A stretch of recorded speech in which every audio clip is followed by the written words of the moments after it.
A few months back, Bone Spurs and Lion Levitt announced that they were going to be putting a ballroom on the east wing of the White House. At the time, the ballroom was estimated to be $200 million and was going to be 90,000 square feet.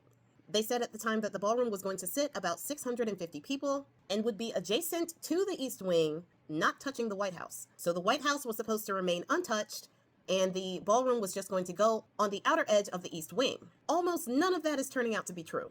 The ballroom is now estimated to be $250 million. They're saying now that the seating capacity is no longer 650, but is going to be 999 people. Why specifically 999? I feel like if you turn that 999 upside down, it makes a symbol.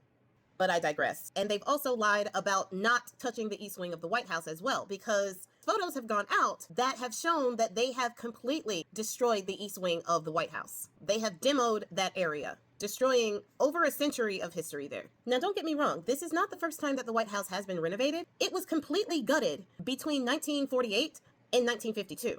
Because the White House was literally dangerous to live in. The structural integrity of the White House was completely failing. The east room of the White House was sagging about 18 inches, and the second floor was buckling under the weight of the third floor and the metal roof that had been put on in 1927. So Harry Truman was actually forced to live in the Bel Air house while the renovations for the White House were going on. And it took 4 years for them to finish renovating. The entire gutting and remaking of the inside of the White House had a price tag of $5.7 million, which adjusted for inflation today was only $76.4 million. Today, this ballroom that nobody asked for, that is breaking ground during a governmental shutdown, is costing $250 million now.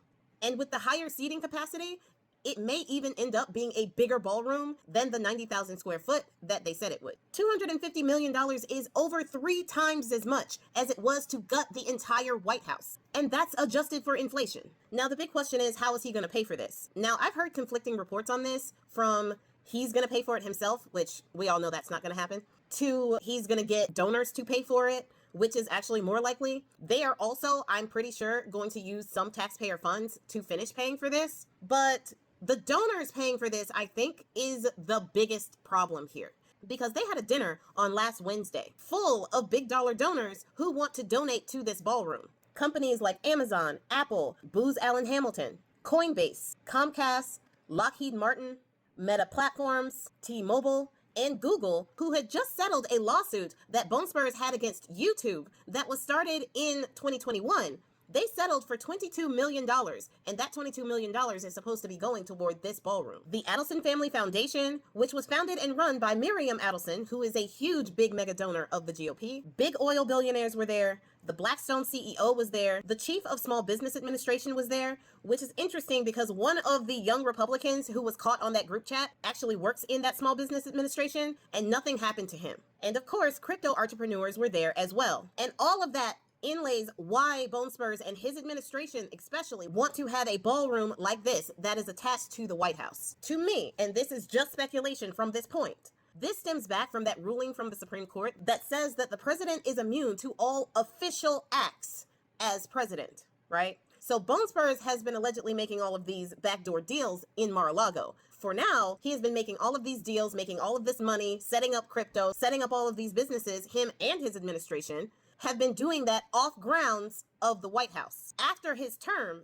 if there is an after his term, he could potentially get in trouble for that, because doing that off of official grounds could potentially put him in danger of that being argued that that is not an official act. Moving those backdoor deals to an official spot in the White House, on the White House grounds, you can argue against anybody saying that it is not an official act of the president. That may even explain why they are putting the ballroom now as an attachment onto the White House and not just a structure beside the White House. Because the White House is unequivocally presidential acts, official acts of the president. If the structure is not attached to the White House and they're doing backdoor deals in that structure, then it could be argued in court that that structure does not fall under the guise of official acts because it is not attached to the White House. If they attach it to the White House and all of those backdoor deals are going on, even if you can prove that there had been quid pro quo, that doesn't matter if they can prove that it was an official act of the president. In my view, they are taking this step to destroy the White House, and a century of history within, so that they can attach a ballroom, so they can have these private dinners and host all of these fundraisers and things like that to make the president personally rich. And these will go for foreign leaders as well. We won't know, as the general public, what is going on in that White House. They will have full control over the information that goes in and out of that White House. And the thing is, this ballroom isn't even approved by the National Capital Planning Commission or the Commission of Natural Arts, which they are supposed to approve federal buildings. And the White House is the most federal of federal buildings. But White House Secretary Will Scoff, who is in charge of this ballroom, all of a sudden says they don't need that approval in order to do this ballroom.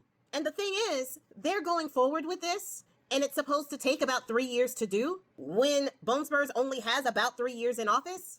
This is a telltale sign that they don't plan on giving up power. They are definitely not doing this for a Democrat president. They have plans for the future, and our voices are definitely not a part of that.